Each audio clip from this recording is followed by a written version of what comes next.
Salam müəllimlər, axşamınız xeyir olsun.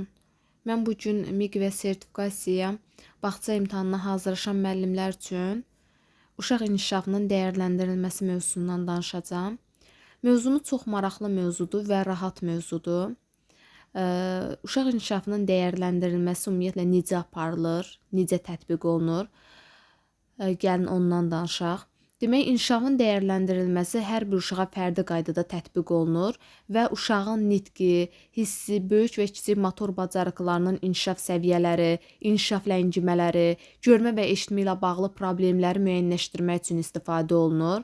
Həmçinin uşağın həm yüksək, həmçində aşağı səviyyədə olan bacarıqları müəyyənləşdirilir. Yəni, hansı bacarıqları daha üst səviyyədədir, hansılar da daha aşağı səviyyədədir. Yəni, bunlar müəyyənləşdirilir və dəyərləndirmə fərdi şəkildə, yəni həyata keçirilir.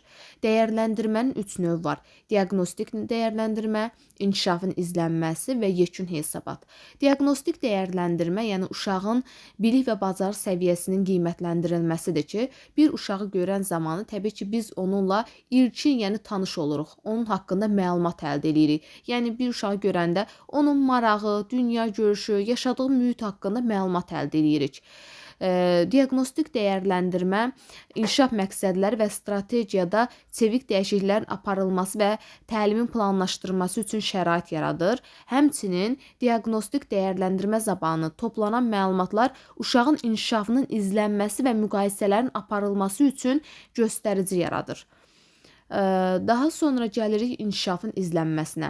İnkişafın izlənməsi tərbiyəçi müəllim tərəfindən aparılır. Yəni, qarşıda olan sual uşaq necə öyrənir və inkişaf edir sualı olur ki, il boyu yəni uşaq müşahidə olunur. Yəni, onda hansı dəyişikliklər varsa, bunlar hamısı qeyd olunur. Yəni, uşaq müşahidə olunur və özünə bildirilmədən müşahidə olunur və kənarda qeydləri aparılır. Müşahidə olunmuş fəaliyyət və davranış faktları mütəmadi şəkildə qeyd olunmalıdır və sistemli şəkildə məlumat toplanmalıdır. Daha sonra inkişafın izlənməsi 4 rübdə aparılır. Rüblərdə yəni yerinə yetirir, qismən yerinə yetirir və yerinə yetirmir hissədən ibarətdir ki, 4 rübdə də bunlar yəni qeyd olunur və bunlar hamısı doldurulur. Daha sonra uşağın inkişafının izlənməsinin aparılması üçün meyarlar tərbiyəçi müəllim tərəfindən müəyyənləşdirilir və nəticədə bütün məlumatlar tərbiyəçi müəllimin işinin planlaşdırılması üçün istifadə olunur. Yəni, təbii ki, uşağın il ərzində hansı inkişaf səviyyəsindən keçdiyi, yəni qeyd olunduqda artıq növbəti illərdə də yəni bundan istifadə etmək mümkün olur. Yəni, ən azından əvvəlki inkişaf səviyyələrinə baxaraq müəyyən fikir bildirmək mümkün olur. Ona görə çox vacibdir. Daha sonra dəyərləndirmənin metodları var ki, müşahidə, müsahibə, şifahi sorğu, fəaliyyət məhsullarının təhlili və portfolu. Yəni, bu dəyərləndirmə metodlardır. Dəyərləndirmə zamanı biz bunlardan istifadə edə bilirik. Necə ki, inkişafın izlənməsində müşahidədən istifadə etdik. Yəni, uşaqların heç birinə demədən gizli şəkildə müşahidə edirik və bunu qeydlər şəklində aparırıq. Daha sonra üçüncü dəyərləndirmə isə inkişafa dair yekun hesabatdır.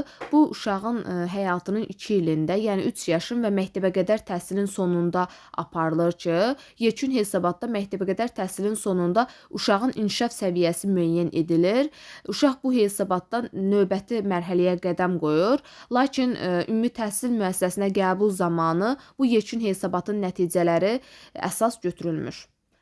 Demək, bizim dəyərləndirmənin neçə növü oldu? 3 növü oldu.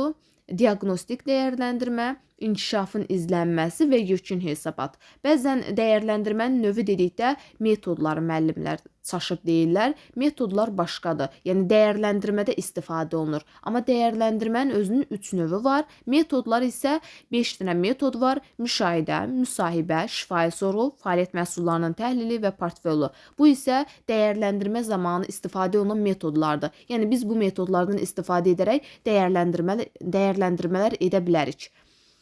Dərsimiz bu qədər. Elə də çətin mövzu deyil. Yəni, çox primitiv bir mövzudur. Ümid edirəm ki, hər şey sizin üçün aydın oldu. Hər hansı qaranlıq qalan məqam olsa, şərh bölməsinə yazıb soruşmağı unutmayın. Sağ olun, özünüzə yaxşı baxın.